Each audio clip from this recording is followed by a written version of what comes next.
The Mound, Omen of Cthulhu, initially drew me in with its atmosphere, the themes, and the promise of a unique sanity mechanic with the ability to experience this all with my friends. What I wasn't expecting was how good the sanity mechanic would actually turn out to be. In this video, I'll be going over the 5 initial takeaways from the Mound that stood out to me and have made the game thus far very enjoyable. After watching this, you'll have a better understanding of the game and how its mechanics and art styles make it out to be so great.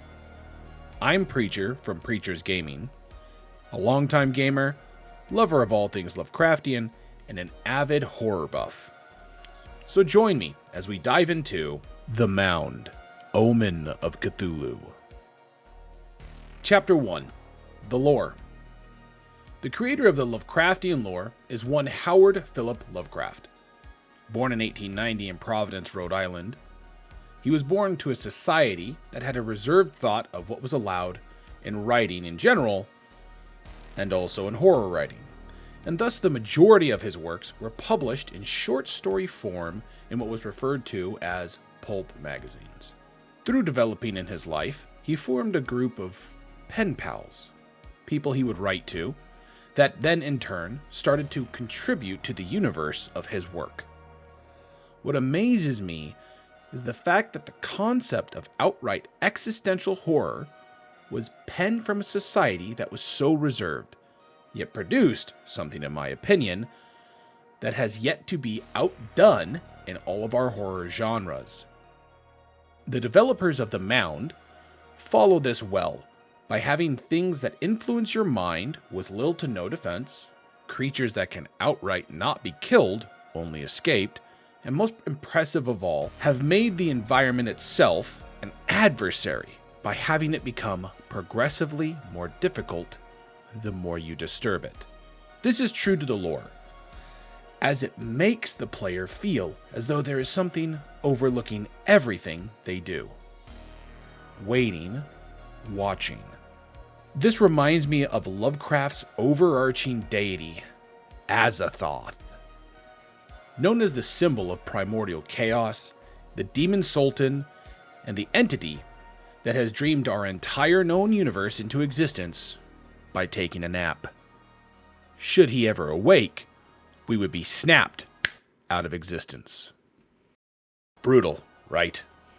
These kinds of ideas really set the tone for the lore, and in turn, let the developers set the tone for the game.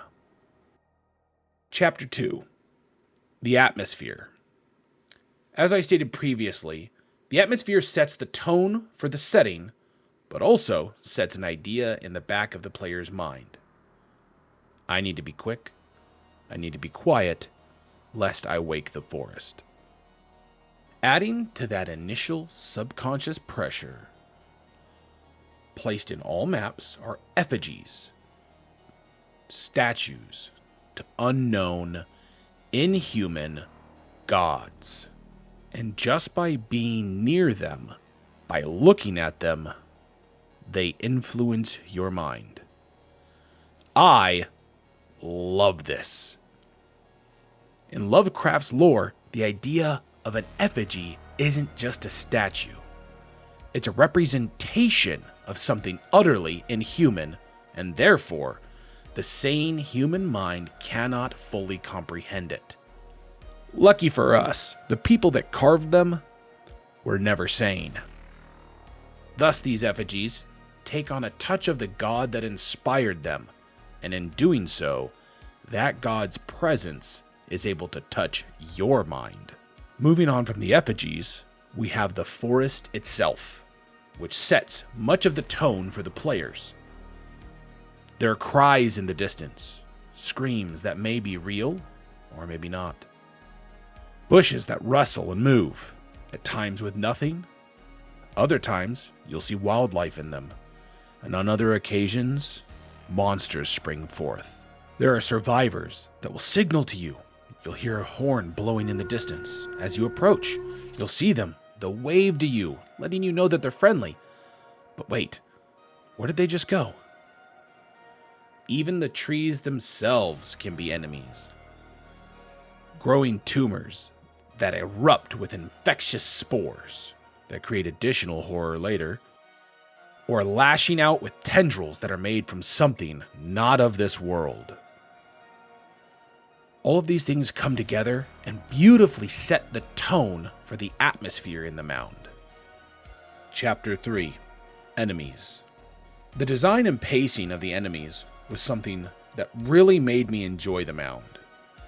The first few missions give you a view of what is to come, but you never really encounter anything dreadful. What you fight seems to be corrupted humans, sailors or indigenous people that have been touched by some form of evil. But then, you encounter your first Yimby. An enemy is stumbling towards you as you prepare to lash out at it, since you've now become accustomed to their attack patterns and movements. But then, you see it writhe as its torso splits open, releasing tendrils that latch onto you and bind your hands. It then starts to draw you in while you desperately try to figure out how to escape its grasp. The forest, it seems, adapts. The first time you get pounced on by a crawling canopy, after having it stalk you for the last minute, or are controlled by Amigo larva, a writhing worm that you didn't notice where it came from, or encounter a dark young as it seems to step out of thin air into existence. This progression feels well done, as once you start to feel comfortable with the known enemies, you are introduced to another, and it never happens on your terms. There is always pressure. They even implement enemies that are seemingly unkillable. All you can hope is to get away with your life. Chapter 4: The sanity mechanics. One of the things that sets the tone initially in the Mound is the sanity mechanics. Enemy encounters, every instance of isolation or being alone in a dark cave, making too much noise over and over again, dimming the skies as a blood moon starts to eclipse the sun. All of these things tie in heavily to the overarching feel of sanity, or lack thereof, in the game. The implementation of this is so well done, it'll cause jump scares in the party. You've just returned from picking up a metal artifact, a Cthulhu metal sculpture, as it's called in the game. You pass by your friend on the way to the cart, deposit the sculpture, and turn back to have a monstrosity staring you in the face. This is an effect of the sanity mechanic. You now see your friend as an enemy. There are times you can hear your friends, but are unable to see them. You'll hear them say, "I'm right here, in front of you." Your mind is broken, and now they appear as ghostly apparitions, hard to see if they're in the shadows. Other times you'll see people who aren't there, survivors that will wave to you and signal you to come over to them, and when you approach, they disappear into thin air. All of this sets the tone.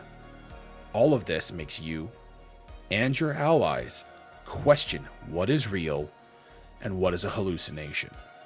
The developers did this exceptionally well, as the hallucinations aren't tied to the group as a whole. One player can be hallucinating, while the others are not. So when the person brings up something they found, the other sees something different, or nothing at all.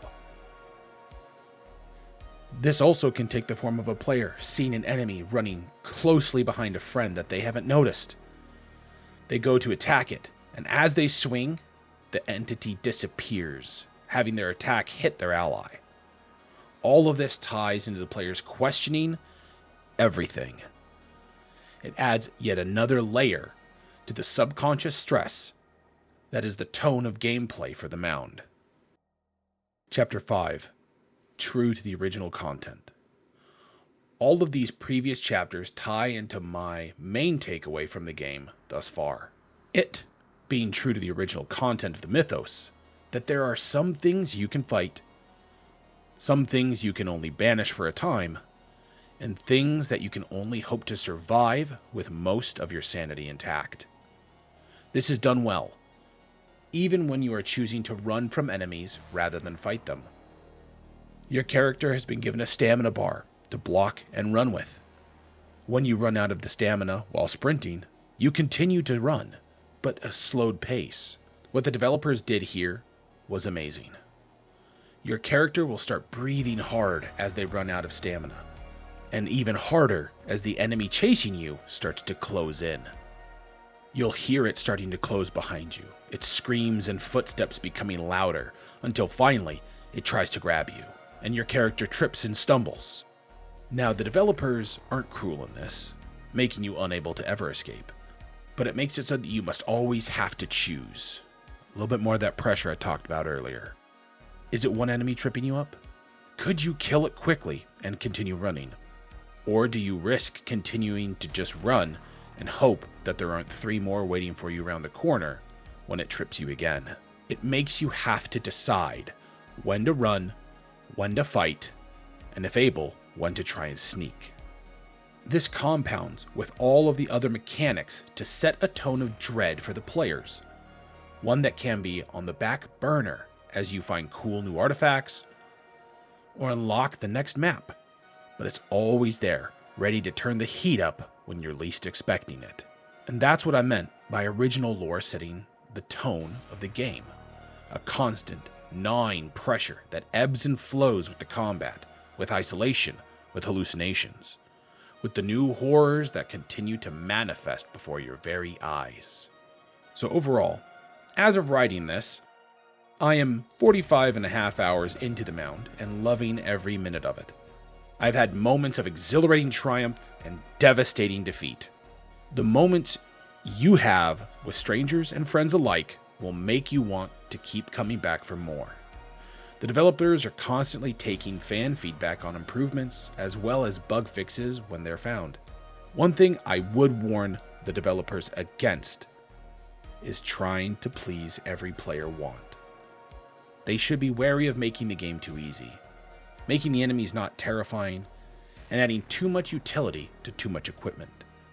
That background feeling of worry, stress, and dread should always be there. They have done an amazing job of guiding this tone thus far throughout the game, and I hope they continue to do so in the future of it. With all that being said, this has been my thoughts on The Mound, Omen of Cthulhu. If you enjoyed this video, consider leaving me a comment and subscribing to the channel. I also have other content and will be continually posting in the coming future. Thanks for stopping by, and I'll see you next time.